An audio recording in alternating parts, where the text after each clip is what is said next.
السلام عليكم ورحمة الله وبركاته. ازيك يا حبايب قلبي؟ عاملين ايه؟ يا رب تكونوا بخير وصحة وسعادة وراحة بال.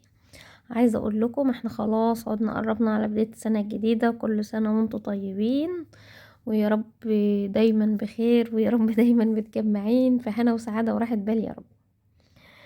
هنبدأ كده بالصلاة على النبي. اللهم صل وسلم وبارك عليك يا حبيبي يا رسول الله، ونقول يا بركة بسم الله. زي ما انتم شايفين كده، ده روتين كده على الماشي اللي هو ايه، روتين تشجيع كده حبايب قلبي، عشان شايفين السقعة واللكفتة اللي احنا فيها دي. الجو برد، فلازم نتحرك كده عشان ايه الواحد يدفى. صلوا بينا على النبي يا ولاد. اللهم صل وسلم وبارك عليك يا حبيبي يا رسول الله. انا فضت السرير زي ما انتوا شفتوا كده. انا بحب ايه، محبش الدانتيل الابيض ده بتاع الدفاية، فلفيته بفرشه مرة كده ومرة كده. انا احب الروقان، عارفين الروقان والنظافة والراحة النفسية. هي دي الراحة النفسية يا حلوين. كل حاجة بننفضها فتحة طبعا، باب البلكونة عشان الدنيا الهوا يدخل كده، ونغير هوا الغرفة، والدنيا تبقى فلة كده ايه، شمعة منورة.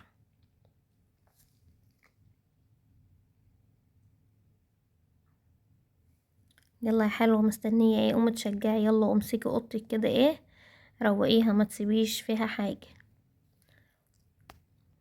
احنا كلنا بنشتغل، مش انت لوحدك اللي بتشتغلي، احنا كلنا زيك. كل حاجة بقى تروح مكانها.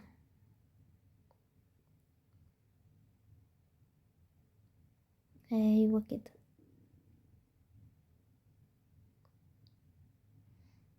جناسيلة بتطلع الشرابات من الدور. نروق بقى زي ما انتوا عارفين كده. اي حاجة بقى زي ما الدنيا فل شمعة منورة كده، مفيش فيها اي حاجة يعني، غير هتسوي سريرك، تطبقي لك غيرين، مش عارفة ايه كده يعني. مفيش تنظيف عميق ولا اي حاجة. البيجامة دي كنت جايباها بس جت المقاس بتاعها مش ظابط، فهنرجع بقى تاني، عشان كده بطبقها وبحطها في كيسها تاني. هنا بقى ندخل بقى على ايه، لما الغسيل عشان ننشر. ما طبيعي كل بيت غسيل بيتلم، غسيل بيتطبق، غسيل بيتنشر. قلت اخدكم معاكم كمان في جولة الغسيل دي.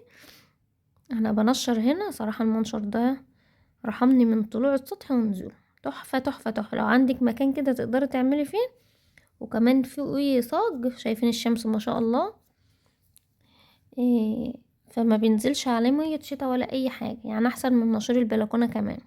الشمس بتجيلهم وهو بيبقوا ناشفين ومية مية. دول بس عشان كانوا منشورين كنت نشر البناطيل دي متأخر، فلقيتهم لسه كده شوية، فهسيبهم برضه هنشرهم واكمل جنبهم. ما شاء الله بيبقوا بياخدوا هدوم ياما يعني، مش حاجة بسيطة يعني. شايفين لمت قد ايه غسيل. هنا بقى هننشر، كانت الغسالة خلصت، هبدأ بقى انشر كده. صلى على النبي حبيب قلبي لو وصلتوا معايا لحد هنا. صلى على النبي في التعليقات. اللهم صل وسلم وبارك عليك يا حبيبي يا رسول الله. اول ما بصحى من النوم بشغل على دورة من الغسيل، على بال ما اعمل اي حاجة كده، اي شغل في البيت، بتكون الغسالة خلصت، بنشرهم كده يعني. دي كانت دورة فاتحة ودورة غامقة. شاطرة يا بنتي يا بسبوسة. النظافة حلوة، ودايما ما تركنيش حاجة، لان كل ده هيتراكم عليك. انا بحب اعمل حاجة اول باول يعني، حتى لو عندي بس لكل واحد غيار من العيال بشغل عليهم، مش بسيبهم. الاول كان عندي غسالة نص اوتوماتيك اللي هي الحوضين دي، كنت بلم على الاسبوع او 3 4 ايام كده، وتلاقيني بقى غسلة بقى. كان عندي الاول في بيتنا القديم كان عندي 4 بلكونات، كنت انشر بقى في كل بلكونة، الابيض في بلكونة، والالوان في بلكونة، والملايات في بلكونة كده بقى. بس يلا الحمد لله، الحمد لله على كل حال، وانا راضية. انا راضية باللي ربنا كاتبهولي. هنا بقى فقرة التطبيق. انا يوميا، ده والله العظيم مش عشان قدام الكاميرا، انا يوميا كل يوم بعمل كده حرفيا. مش بيعدي يوم كده غير لما اكون غسيل وتطبيق ونشير. انا هنا عملت الدفات كده اي حاجة عشان لسه هروح اطبقهم كويس في الاوضة اللي هناك.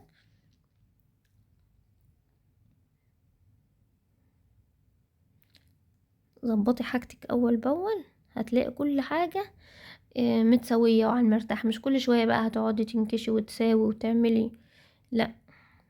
ظبطي حاجتك من الاول، اول باول كده، هتلاقي كل حاجة بعد كده ريحة ليكي. عشان ما تعمليش الشغلانة تعمليها مرتين. عودي نفسك حاجة تمسكيها تعمليها مرة واحدة.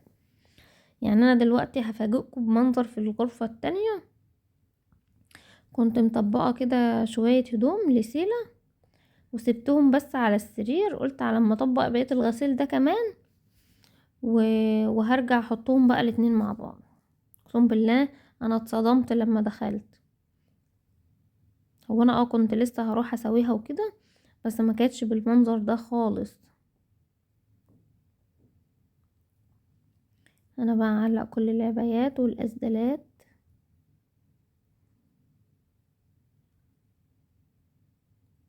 ده هطبقه لان ماليش مكان للشماعة. في الشماعة ملانة.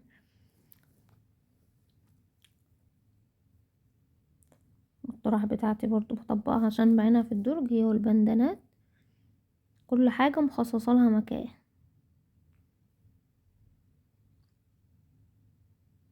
هبدأ بقى ارص الهدوم بتاعتنا هنا، وهدوم بقى الاولاد هيروحوا الغرفة التانية.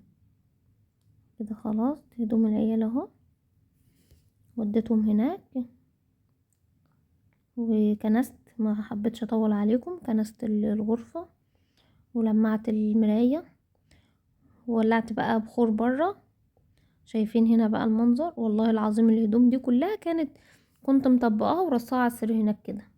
ايه رأيكم؟ انا قعدت قلت ايه اللي هو ايه، هو ايه اللي حصل؟ هو ايه اللي حصل؟ عندي سيلة صراحة بتعمل حاجات فظيعة عن الصبيان، ممرمطاني حرفيا، ما عادش بتخليني اقعد كده ثانية واحدة. بدأت بقى كانوا متطبقين ومحطوطين، يا دوبك احطهم، انا اللي غلطانة. شايفين؟ لا وكمان مطلعة هدوم من على الشماعة، يعني ما استكفتش باللي بره فجابت كمان من الدولاب. عارفين كنت اكتر حاجة بحبها ان اغسل وانشر واطبق الغسيل. دلوقتي لا، مش احب، اهو بعمل يعني، بس اللي هو ايه، مش احب حاجة الى قلبي يعني. عشان كل يوم قعدت بعمل كده. انتوا متخيلين الموقف؟ كده كل حاجة اهي. نبدأ بقى رص اهو. وادي اللي انا جبتهم من الغرفة التانية اللي هنتعلق بقى على الشماعة. هدوم محمد، انا مقسمة ناحية لمحمد وناحية لعبد الرحمن، واخدة بقى من كل ناحية منهم رف السيلة. هنعمل ايه بقى؟ يلا الحمد لله. كده اهو. هي مطلعة دول من على الشماعة، حتى كتب اخواتها ما سابتهاش في حالها. كل ده بس في الشوية اللي انا طبقت فيهم الغسيل. هنا السوستة مش تمشي معايا، يلا مش مشكلة. اللي هو احنا مش فاضيين ننجزي. بعلق هدوم سيلة مع هدوم محمد. شايفين كل دي كتب اخواتها والكراريس بتاع الدروس، وحالة ما يعلم بقى الا ربنا. كل حاجة ما بتسيبهاش مكانها. هو انتوا اولادكم كده ولا انا بنتي بس اللي كده؟ ولا البنات عامة بيحبوا يطلعوا الحاجات انما الصبيان لأ؟ شايفين حتى الالوان ما سابتهاش في حالها، ولا الادراج بتاعتي. الله يهديك يا بنتي. امسك بقى كده بفوطة. على فكرة اللي انا بمسح ده لايت، هو اللي هيعمل كده، مفيش حاجة هتشيل غير كده. بخة واحدة كده وبمسح، انما ده ملمع ازاز. ولمعت بقى كمان ايه المراية بتاعت اوضتهم كده عشان نخلي كل حاجة بريفكت. الله ينور عليك يا بنتي يا بسبوسة. اهو اللي هو انا بسابق الزمن هنا.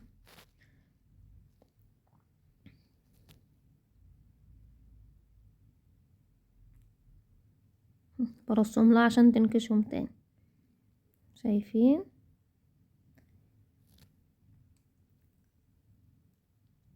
الله ينور عليكي يا بسبوسة.